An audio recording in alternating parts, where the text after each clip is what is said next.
All right, welcome back to Aussies taking over the NBA.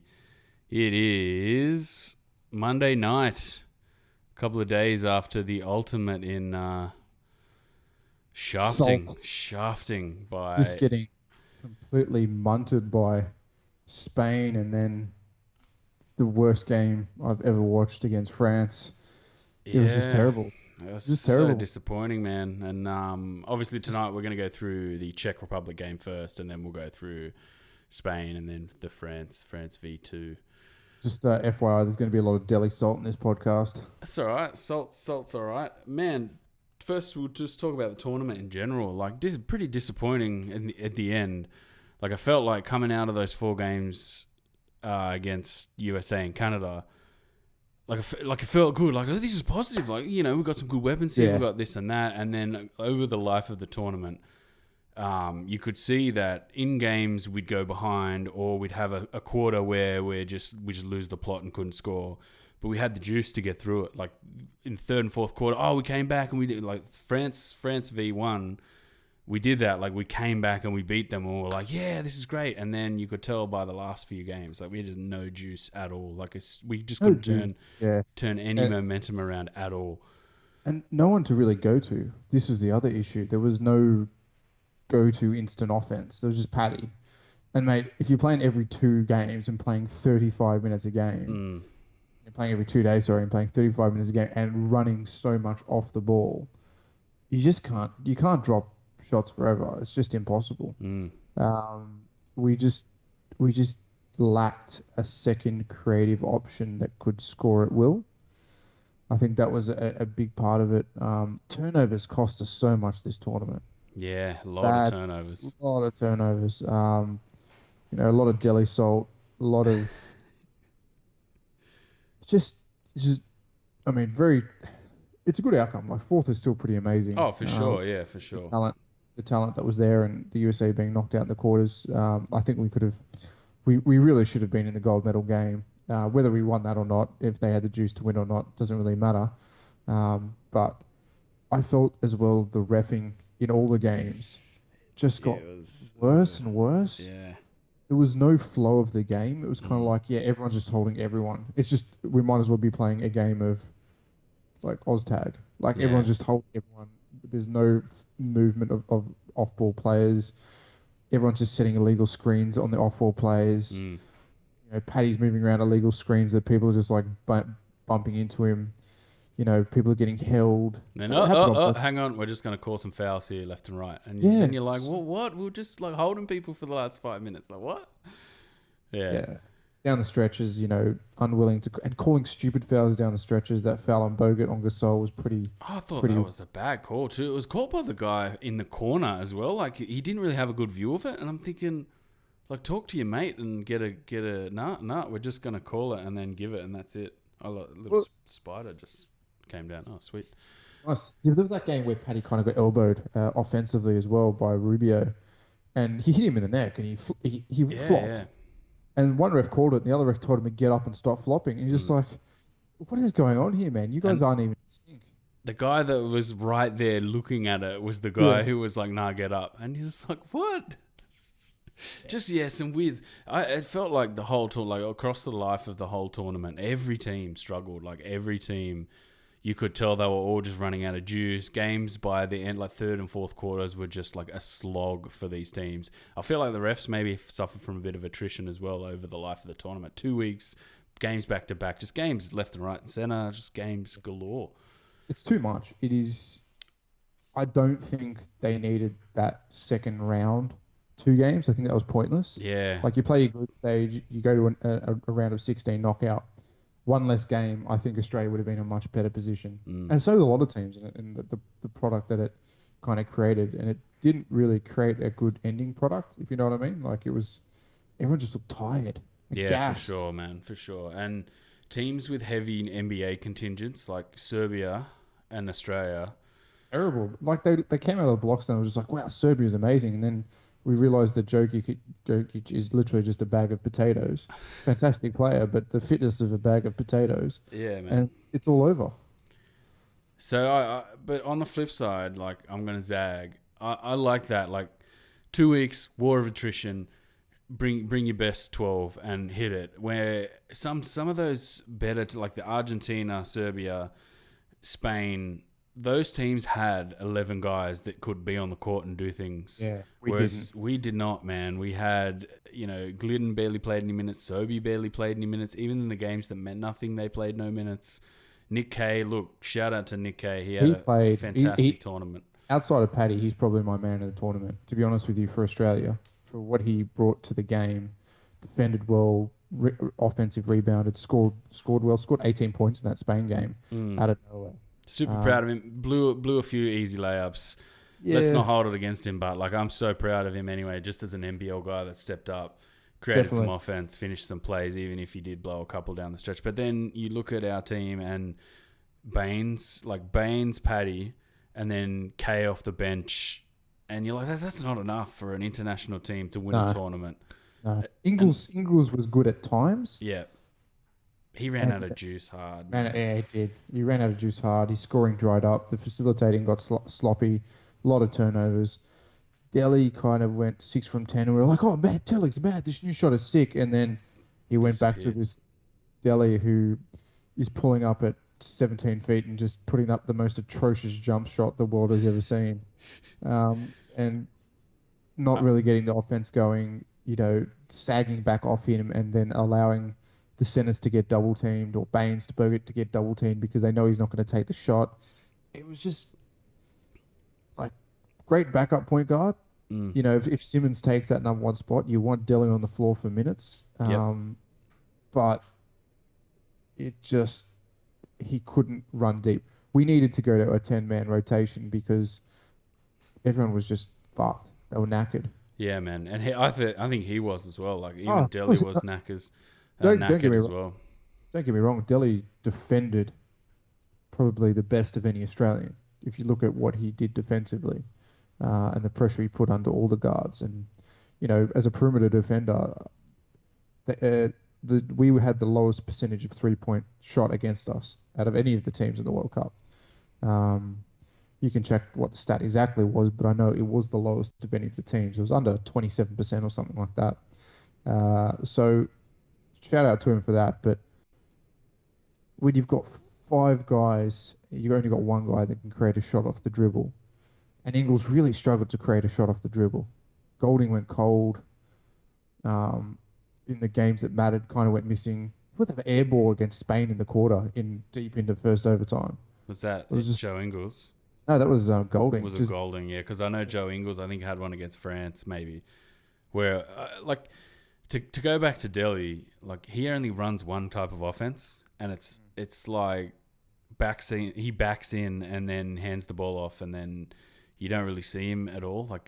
Paddy works really well off ball, but if Delhi was a little bit better of a creator, it'd work better to be more efficient. But he just seemed to, a few times, he'd just back to kind of the elbow, and then you're like, what are you doing? Where are you going? What is this? And then there'd be 10 seconds, 8 seconds on the shot clock. He'd still have the ball and just what is this possession, Delhi? And then he'd dance in and try this floater, and you'd be like, what is that? And at crucial times too. So I think that was fatigue. Yeah.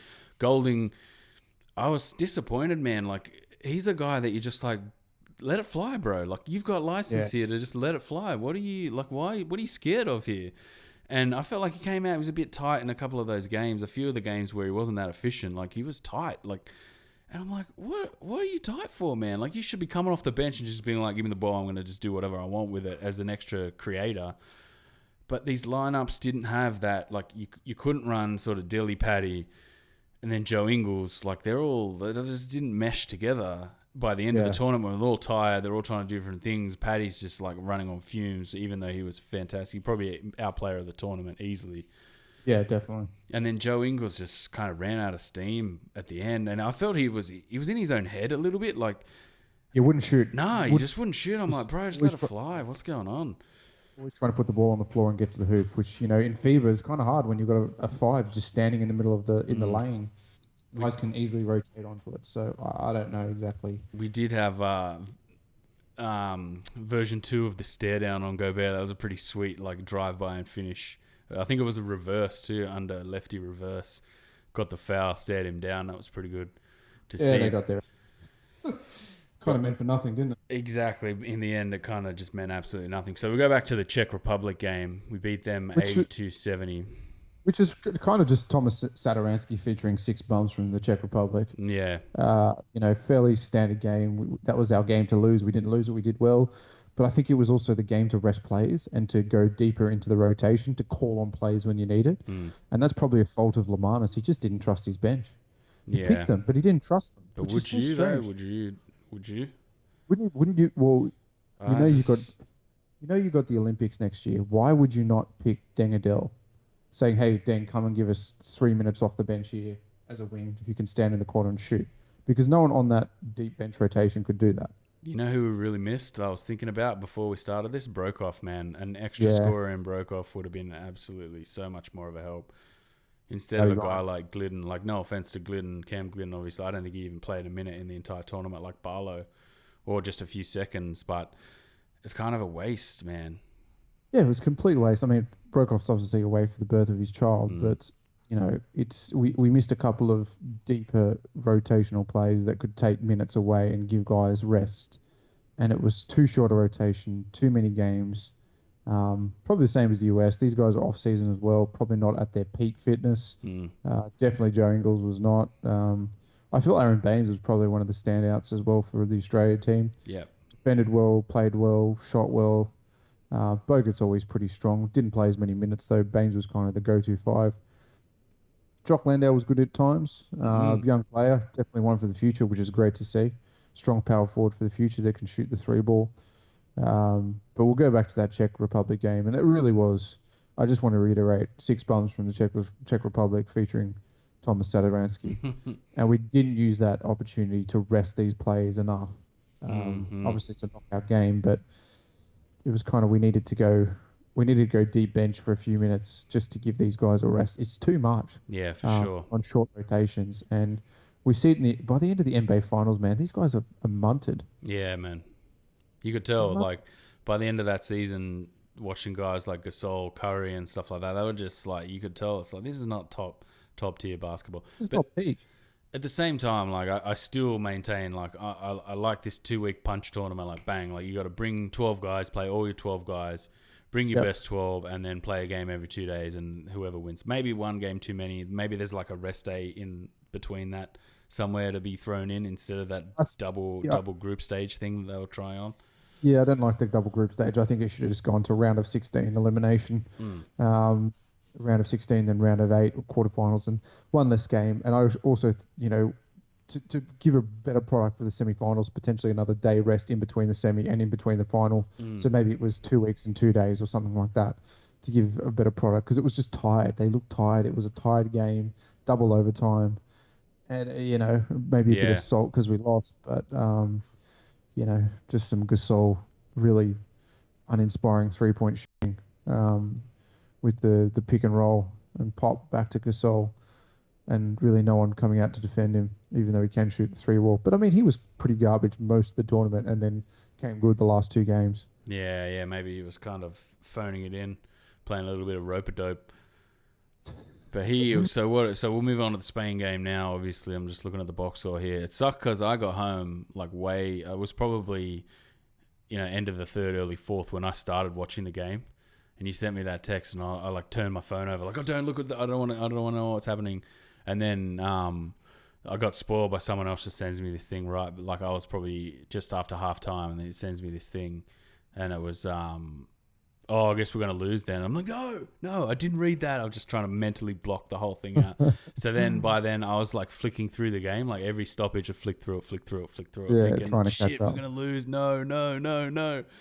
And so I was watching it in a weird mood. Like, I wasn't like absorbing the entire game. Like, I wasn't sitting there just being, but like by the end of the game, even though I kind of like, it was in the back of my mind that we're going to lose this game, it still had me off my seat. Like when we hit overtime, I was like, yes, I got off my seat, and a thank you, like, sweet. At least we got overtime. And then like, we just were gassed, man. We were just gassed out of our minds. You could tell. Yeah. Look at that. Yeah. Gassed out of our minds. So bad calls down the stretch, some missed free throws. Paddy missed 2 of the 3 shots. Would have put us over the line. That little bits and pieces. Delhi not hitting that running flow to end of OT1 to win the game. I Yeah. mean, Spain went on to win it, and they won it quite easily in the end. So you never know. We could have been champions if that sunk, but that's sometimes the luck of it, you know. It's part and parcel of going to these big tournaments. It all comes down to a second, and if it all comes down to a second, Delhi's not the man you want taking the shot. Nah, and I mean they have 4 seconds to inbound that and get it up the floor. Yeah. I mean it's not ideal. Like you're very low percentage. But if you look at, Goulding plays 14 minutes, 1 of 7, and 1 of 6 from 3 basically. So Yeah, it did just goes not shoot completely the cold. ball at all, at all. Paddy, he had 4 of 11. That's not great. Joe Ingles didn't even make a 3. He had 4 points in that game. So he had 6 against Czech, 4 against Spain. Like, it's just... I mean, he had 9 dimes, but... 7 dimes. Delhi had 9 dimes, but... And then Delhi, I think, had 2 or 5. None of 4 from the field, from 2. It's like... Just weird stats, man. Yeah, Just just bizarre. not good enough. Two shorter rotations, not using your full bench depth, and you're going to get tired, and that's what we saw. But I mean, kudos to them. Paddy played 45 minutes in that double overtime Yeah. game. Jeez, man. No wonder they were gassed. Look at some of the minutes. 43 for Joe Ingles, 39 for Delhi. We missed that. If Delhi, if we had an extra point guard to bring off the bench, Sobey could have played. I'm not the biggest fan of Sobey in this sort of tournament sense. But man, he could have played 7-8 minutes during the tournament. Surely he could have played some minutes in there somewhere. But Yeah, they didn't pick. I don't think they picked the best team to go. To be honest with you, man, why would you not put Kevin Lish in that team? Yeah, Realistically, for sure, yeah. another 2 guard that can defend the perimeter well. I mean, he's getting on in age, but can defend the perimeter well, shoots the 3-ball well, and can take minutes away. They didn't pick players that could take minutes away from their highest load players in Paddy and Delhi. They didn't, and that's a real shame that kind of happened. I would have put probably in Cam Glenn. I would have put Dingadell. I have to say though, Mitch Creek definitely gets my ticket of approval for actual decent player. Mm-hmm. Who were like, oh, is he? No, he's pretty clutch, man. He's shown it time and time again. He can hit free throws under pressure. Nothing seems to worry him. Can defend the 5. Defensively, it sometimes was quite good, actually, yeah. Very good. Southeast Melbourne are going to have a good player on their hands this year, going into the NBL season. So it'd be good to see him back in colours. I look forward to seeing him back in the NBL and playing some FIBA ball. That's for sure. But he was my surprise of the tournament. Nick Kay was kind of the man of the tournament outside of Paddy. Bainesy as well gets an honourable Bainesy, mention. Honourable mention. Bogut was pretty stock standard. Delhi was meh. Up and down, yeah. Up and down. Joe Ingles was up and down. It seemed like fitness was his biggest enemy. Landale kind of rookie of the tournament type of thing for Australia. Yeah. Look, they all put in an effort, but at the end of the day, you put your best on the court, and you have to have them ready to go. And I just don't think that they were ready mentally for that double OT. I knew as soon as they lost to Spain, they weren't going to win the bronze medal match. They were buggered. But they came out in the France game, so we'll move on to the France game now. They came out so hard in that game, and I was sitting there just going, this is going to fade. This is going to fade. Man. That, it was an awful first quarter and an awful second quarter. And the game felt like it was going quickly. Usually in those games that are low scoring, the game goes slowly. We watched a few NBL games last year where, it was 28-30 at halftime, and it just felt like the game took an hour and a half, and you're just sitting there going, what the hell? But this game went quick. Teams were just bricking shots, trying to play quickly, but it was just struggling. And then I just was sitting there just going, we're going to just fall in a hole here, man. We've expended so much energy to do all of this. And then that third quarter was 21-16. And then the fourth quarter, we just died. Albisi just comes off the bench and is just hitting shots. Al Spicy or something. What did I call him? Al Spicy. Al Spicy. Yeah. And he was El Spicy, man. Every time he was wide open with his feet set, he had 3 or 4 from 3. That was pretty clutch from him. Only had 9 points, and that was all 9. Little Aquina had a good game as well. He plays like absolute trash for the Knicks, but seems to do well for Freds. And then I think you look at Rudy Gobert, he only had 1 bucket. And for us to hold, in the entire tournament, I think we held him to something like 6 points or something. Yeah, we Crazy do. Well, in yeah, 40 minutes that he played in both those games, or 48, 46 minutes or something he played in both those games. We got him like 6 points. I think he only had 4 shots against us. And that's so disappointing, man. Like, for the rest of these guys to beat us, he just like, dirty. Like, yeah. Batum had like, he hit this bucket in the third and then had like this face of just like, come on boys, let's go, we're going to win this. And I'm just looking at it just going, Batum, like, this is just, yuck. But Ticolo, man, he had a great tournament for France as well. He played well in that first game. He played well in this game. I just, by like I was saying before we started, by that France game, as it was slipping away, like I wasn't sitting there just going, no, I'm so heartbroken. No, oh my God. I'm just sitting there going, yeah, that's great. Yep, great. Yep, sure. Yeah, just come off the bench and hit 3 from 4, Spicy. Yeah, get out of here. Like, and then as soon as the game finished, I was like, dude, turned it off. I'm like, that's it. The tournament's done. Good. I'm out. See you later. So I wasn't like salty at the end of it. I was just like, good, whatever. Like, yeah, you know. Now it's time to get back to real life and count down to NBL and NBA, which is for sure. Because we got a lot of preview stuff to do to get through. I was looking at it tonight. We got heaps of preview stuff to do. We do. It was good. Like I enjoyed. Like that tournament started on a high. Like to bring back the whole tournament as a whole. Like we can be super proud of the Aussies. Like it finished. We only lost 2 games in the end. It finished in disappointment. But man, super proud of their efforts, man. Yeah, started on fire. Started with some really good basketball. It's just such a shame. Like, it just shows you, I think, that a lot of those the teams brought their best. Obviously, the USA didn't, and Canada didn't. The USA. Donovan Mitchell. I don't think they care, but like, yeah, I don't think the US is really going to care about this. No, the media's been absolutely hammering them back at home. But when you pick a Plumlee to play center, you're like, yeah, this is pretty trash.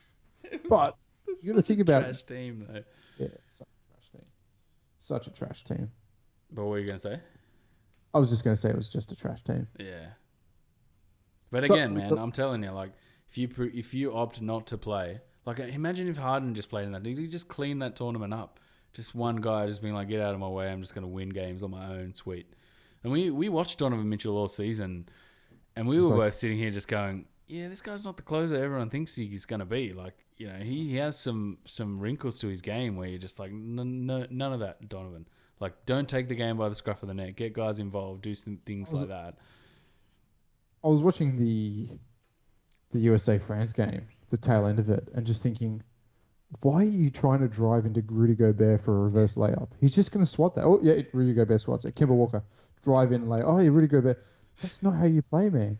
You got to put him on the switch and get someone in the mid range. Like, what are you doing? Yeah, it's so such NBA basketball, wasn't it? It was just Donovan Mitchell and Kemba Walker have low basketball IQs. They're not intelligent players. They're skillful players. They're not intelligent players, and they're not guys that get guys open. Like if you look, they're just pure scorers. They're not dimers. They're not unselfish. They're just scorers, and they will always take their own option instead of finding the best option. And I could say that about the Australian team, even though, you know, at the end of it, they had like the Delhi random shot. They always looked for the best option as opposed to the easiest option. And that kind of undid them in the end, I'd have to say. It's like they were in two minds. The Joe Ingles putting the ball on the floor when really he should have just popped. You know, a guy closing out on you, man, you should just be able to pop that, even if you don't hit every time. You put the ball on the floor and then it lands in a turnover because you've got nowhere to go, or you've got no passing lanes open, and then it's back to Delhi anyway. And it's kind of like, well, just take the shot. Even if it's a 25% chance, it's still a high probability play than what's about to happen by you putting the ball on that floor and trying to drive into a 6'11" dude, you know?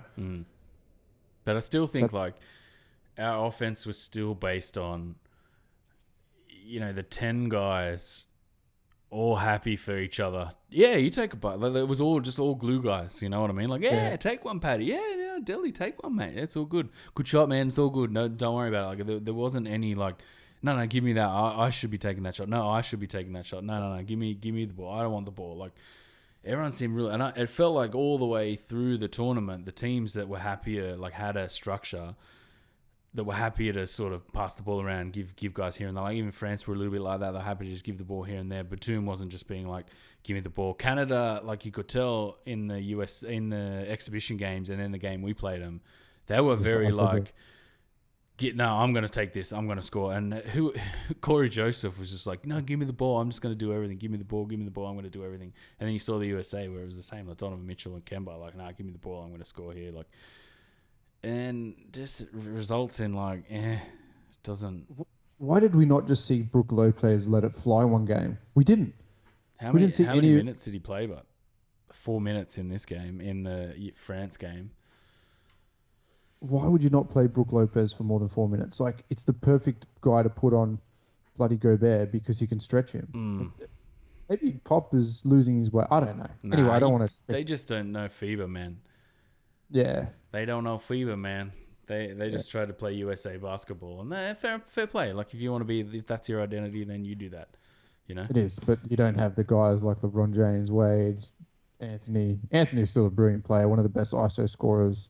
He would have been really good to just throw in there. Hey, have some crumbs, LaMelo. I was going to say LaMelo, Anthony. Have some crumbs by just playing for the USA after getting just dicked around all season with your contract. He wanted to, but Brian Colangelo said no. Really? Yeah. Dirty. Stupid.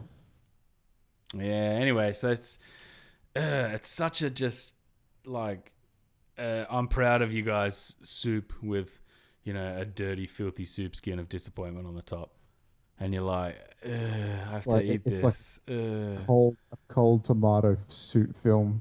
Yeah, because I want to be super proud of him, man. I want to just be sitting here just going, I'm so fucking proud of these guys, man. Just the way we played, conducted ourselves. Like, all of the guys, like the NBL inexperienced guys stepped up. The young guys stepped up. And then to just not win, you're just like, fuck, what a just, just, fuck. Like, that's just me in a nutshell at the end of this tournament. Fuck off, dude. Done. Fuck off. Like, get up and walk away sort of thing.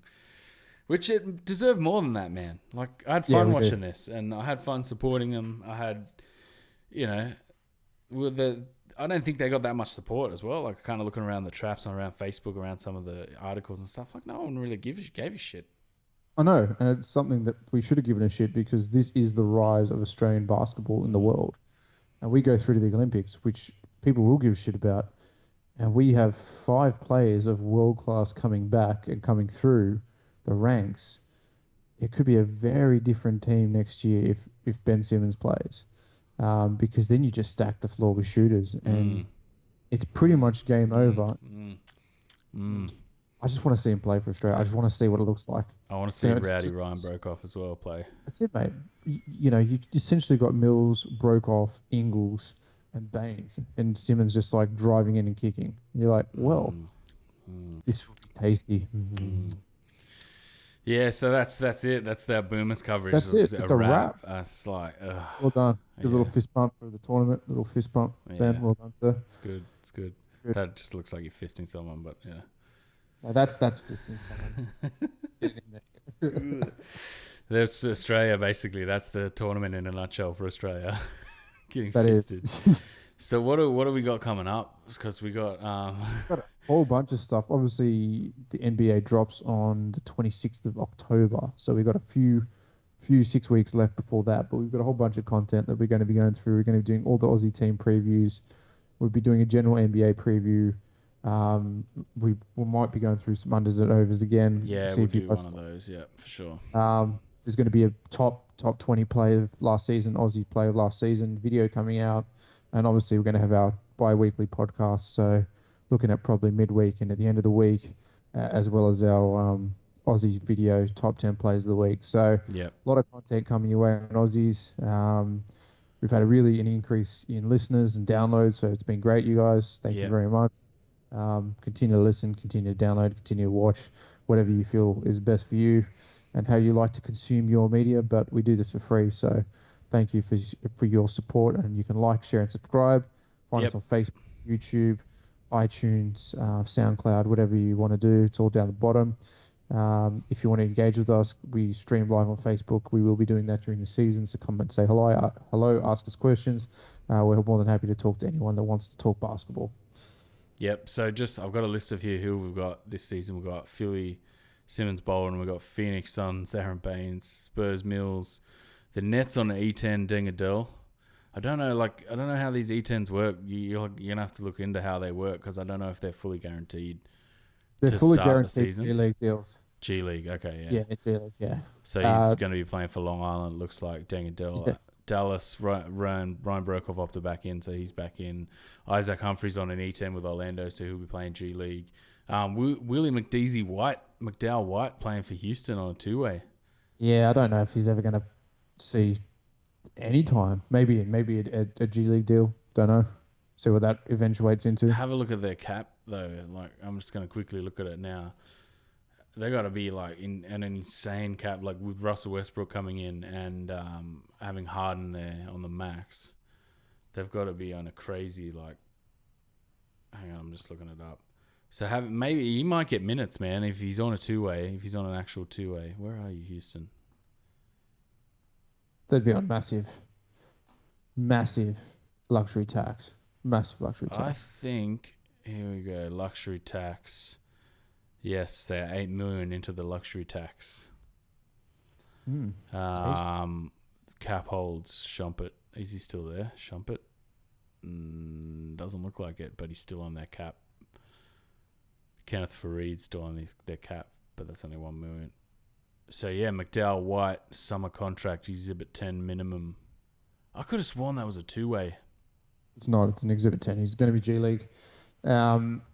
Who else we got? There you go. Okay, I thought it was two-way. So there you go. On to Detroit. Detroit's my sleeper for the East this year. I'm going to actually enjoy covering Detroit this year. Joe Johnson, Big Three MVP, signed with Detroit after Houston kind of gave him the dish, went back to the Big Three. Joe Johnson, MVP. Like ISO Joe Johnson. ISO Joe Johnson, 1 year partially guaranteed. You're going down on that ship, I think. With Blake Griffin still there, isn't he? Yeah. Derrick Rose, Blake Griffin, Thon Maker. It's not a bad team. Andre Drummond, Luke Kennard. Kennard was good, man, last year. I enjoyed watching him. I'm going to enjoy watching Detroit this year. I think they're going to be a great team. I was owned by an Aussie as well, which is pretty cool. So who else have we got besides that? Sorry, I had my list here. Yeah, so Jazz, Joe Ingles, Dante, Cavs, Delhi. Cavs, Delhi. Yeah, cool. I think that's it. I can't think of anyone else. We could technically do the Warriors because apparently Bogut might go back there after the. Okay. Nah. But yeah. So we got like a little bit of a freshen up of the Aussie roster. Aussie. What do you call it? So no Mitch Creek this season. We had fun covering Mitch Creek last year. Yeah, man, he was really good. Played very well. Who else bowed out in style? Is that it? Just Bogut. Bogut, Creek obviously a couple of games for the Timberwolves last year. Bogut could be back just on a end of year vet min. But yeah, that's pretty much it. I think that's what we've got. There's a lot of Aussies playing college ball. Probably Josh Green's the only one of any kind of note. That'll probably be a one and done going into the 20. McCurr Maker is another one. Isn't there another Maker as well? 7-foot Maker?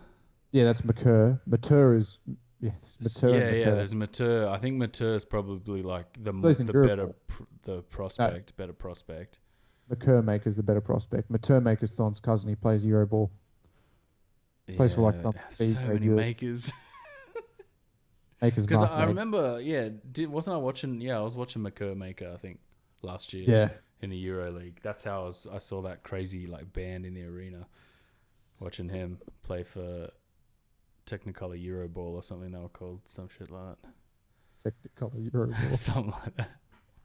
Watch European ball. It's so weird watching that shit, eh? Like it's just, and the tournament's crazy. Like I was watching Jay Sean Tate for Antwerp. Their Champions League is 2 legs, score over 2 legs. So if you beat the team 98-90 and then in the second leg you only win 94-90, then you might lose on fucking aggregate. Like it's insane. Like watching it and just being like, what do you mean? Like it was 1-1, but yet the other team scored more points, so you go through. Like that's so fucking weird, man. FIBA. It's Look, fucking weird, man. I have always been a proponent of NBA being a better product. Yeah. It's a better product to watch. Even with this tournament, it's still a better product to watch, I think. And it should be the international standard. This is an American game, per se. The rumor is that Real Madrid are going to apply for an NBA license Mm. and have a big European club in the NBA. You know what would be sick if they played Champions League, like international Champions League midweek? The fly to like Kazakhstan and play in Kazakhstan and shit like that. I don't know, man. Like That'd that's be what sick. it'd be mad. You Like have to reduce the top Yeah. 4 teams from the NBA play in a Champions League across Europe and or something. That'd playing be it. sick. Just play in a World Champions like the best league. Why doesn't the NBL stack up to that? Yeah, it could be. It could be World Champions League. There's got to be something different. I mean, 82 games, you just feel like the last 10 games are just going through the motions because everything's kind of set anyway. Reduce it to 70 games and, get the TV rights by playing more international games and, more international Champions League, things like that. But, That'd World be Cup, sick. that would be sick. Get them out here. They should be playing an NBA game out here, man. They should. 52,000, as if you can't get that anywhere else in the world. I think they already played one they were playing in London. I think the last few years they've been playing one in London. I think the Knicks have played 1 or 2 in London in the last few years. Philly And played Mexico Boston as well. Yeah, Philly played Boston and London. I think Phoenix played in Mexico. There's a few. But yeah, why not play in Australia? Do it. Listen to two young and upcoming fans from Australia and implement That's right. Champions League. Kudos Bank Arena. All right, guys. Silver. All right. Take it easy, everyone. Have a good night. We'll be back probably later this week. Peace. Indeed. Peace. Yeah.